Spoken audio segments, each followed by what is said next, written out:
ಕಾಂಗ್ರೆಸ್ ಅಧಿಕಾರದ ಅವಧಿಯಲ್ಲಿ ಹನುಮಾನ್ ಚಾಲಿಸಾ ಆಲಿಸುವುದು ಅಪರಾಧವಾಗಿತ್ತು ಅಂತ ಪ್ರಧಾನಿ ಮೋದಿ ಆರೋಪಿಸಿದ್ದಾರೆ. ಕಾಂಗ್ರೆಸ್ ಅಧಿಕಾರದಲ್ಲಿ ಒಬ್ಬರ ನಂಬಿಕೆಯನ್ನ ಪಾಲಿಸುವುದು ಕಷ್ಟ ಎಂದು ಅವರು ಟೀಕಿಸಿದ್ದಾರೆ. ರಾಜಸ್ಥಾನದಲ್ಲಿ ರ್ಯಾಲಿ ಉದ್ದೇಶಿಸಿ ಮಾತನಾಡಿದ ಅವರು, ಕಾಂಗ್ರೆಸ್ ಅಧಿಕಾರಕ್ಕೆ ಬಂದರೆ ಜನರ ಸಂಪತ್ತನ್ನ ಮರು ಹಂಚಿಕೆ ಮಾಡುತ್ತದೆ ಎಂದು ಪುನರುಚ್ಚರಿಸಿರುವ ಪ್ರಧಾನಿ ಮೋದಿ, ಈ ಹೇಳಿಕೆ ಕಾಂಗ್ರೆಸ್ ಹಾಗೂ ಇಂಡಿಯಾ ಮೈತ್ರಿಕೂಟವನ್ನ ಕೆರಳಿಸಿದ್ದು ಎಲ್ಲ ಕಡೆ ಮೋದಿಯನ್ನ ನಿಂದಿಸಲು ಪ್ರಾರಂಭಿಸಿದ್ದಾರೆ ಎಂದು ಹೇಳಿದರು. ಪತ್ನಿಯ ಬಗ್ಗೆ ಗೌರವ ಭಾವನೆ ಹೊಂದಿರದ ಪ್ರಧಾನಿ ನರೇಂದ್ರ ಮೋದಿ ಮಾಂಗಲ್ಯದ ಬಗ್ಗೆ ಮಾತನಾಡುತ್ತಾರೆ ಅಂತ ಶಾಲಾ ಶಿಕ್ಷಣ ಸಚಿವ ಮಧು ಬಂಗಾರಪ್ಪ ಟೀಕಿಸಿದರು.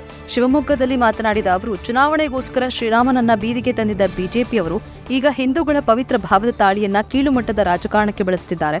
ಕೋಮುಗಳ ನಡುವೆ ದ್ವೇಷ ಭಾವನೆ ಮೂಡಿಸಿ ರಾಜಕೀಯ ಲಾಭ ಪಡೆಯಲು ಮುಂದಾಗಿದ್ದಾರೆ ಎಂದರು. ಗೃಹ ಸಚಿವ ಡಾಕ್ಟರ್ ಜಿ ಪರಮೇಶ್ವರ್ ಅವರನ್ನ ಅವಾಚ್ಯವಾಗಿ ನಿಂದಿಸಿದ ಬೀದರ್ ನಗರಸಭಾ ಸದಸ್ಯ ವಿರೂಪಾಕ್ಷ ಗದಗಿ ಅವರನ್ನ ಕೂಡಲೇ ಎಸ್ಸಿ/ಎಸ್ಟಿ ದೌರ್ಜನ್ಯ ಕಾಯ್ದೆಯಡಿ ಬಂಧಿಸಬೇಕು ಅಂತ ಒತ್ತಾಯಿಸಿ ವಿವಿಧ ದಲಿತ ಸಂಘಟನೆಗಳ ಮಹಾಮಂಡಳದ ಸದಸ್ಯರು ಮಂಗಳವಾರ ಬೃಹತ್ ಪ್ರತಿಭಟನೆ ನಡೆಸಿದರು.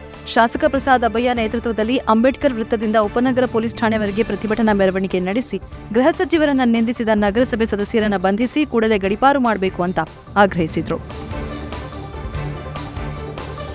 ಕೀಳುಮಟ್ಟದ ಹೇಳಿಕೆ ನೀಡಿ ಸಮಾಜದಲ್ಲಿ ದ್ವೇಷ ಹರಡುವ ಕೆಲಸ ಮಾಡಿರುವ ಪ್ರಧಾನಿ ನರೇಂದ್ರ ಮೋದಿ ಅವರು ಚುನಾವಣಾ ನೀತಿ ಸಂಹಿತೆ ಉಲ್ಲಂಘಿಸಿದ್ದಾರೆ. ಅವರನ್ನು ಚುನಾವಣಾ ಪ್ರಕ್ರಿಯೆಯಿಂದ ಅನರ್ಹಗೊಳಿಸಬೇಕು ಅಂತ ಸಚಿವ ಎಚ್.ಕೆ. ಪಾಟೀಲ್ ಆಗ್ರಹಿಸಿದ್ದಾರೆ. ಹುಬ್ಬಳ್ಳಿಯಲ್ಲಿ ಮಾತನಾಡಿ, ಧರ್ಮದ ಹೆಸರಿನಲ್ಲಿ ಮುಸ್ಲಿಮರನ್ನ ಗುರಿಯಾಗಿಸಿಕೊಂಡು ಮೋದಿಯವರು ದ್ವೇಷದ ಮಾತುಗಳನ್ನಾಡಿದ್ದಾರೆ.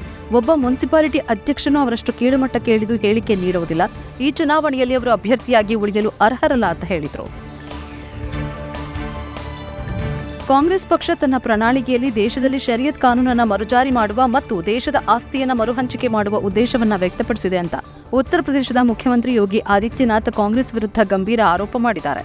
ಅಮರೋಹದಲ್ಲಿ ಮಾತನಾಡಿದ ಅವರು, ಕಾಂಗ್ರೆಸ್ ಮತ್ತು ಅದರ ಒಕ್ಕೂಟ ದೇಶಕ್ಕೆ ದ್ರೋಹ ಬಗೆದಿದೆ. ಮತ್ತೊಮ್ಮೆ ಟೊಳ್ಳು ಪ್ರಣಾಳಿಕೆಯೊಂದಿಗೆ ನಿಮ್ಮೆದುರು ಬಂದಿದೆ. ಕಾಂಗ್ರೆಸ್ ಪಕ್ಷದ ಪ್ರಣಾಳಿಕೆಯನ್ನ ನೋಡಿ ಸರ್ಕಾರವನ್ನ ರಚಿಸಿದರೆ ಶರಿಯತ್ ಕಾನೂನನ್ನು ಜಾರಿಗೊಳಿಸುವುದಾಗಿ ಹೇಳಿದೆ. ಈಗ ನೀವೇ ಹೇಳಿ, ಅಂಬೇಡ್ಕರ್ ರಚಿಸಿದ ಸಂವಿಧಾನದಂತೆ ದೇಶವು ಸಾಗಬೇಕಾ ಅಥವಾ ಶರಿಯತ್ ಕಾನೂನನ್ನ ಪಾಲಿಸಬೇಕಾ ಅಂತ ಕೇಳಿದರು.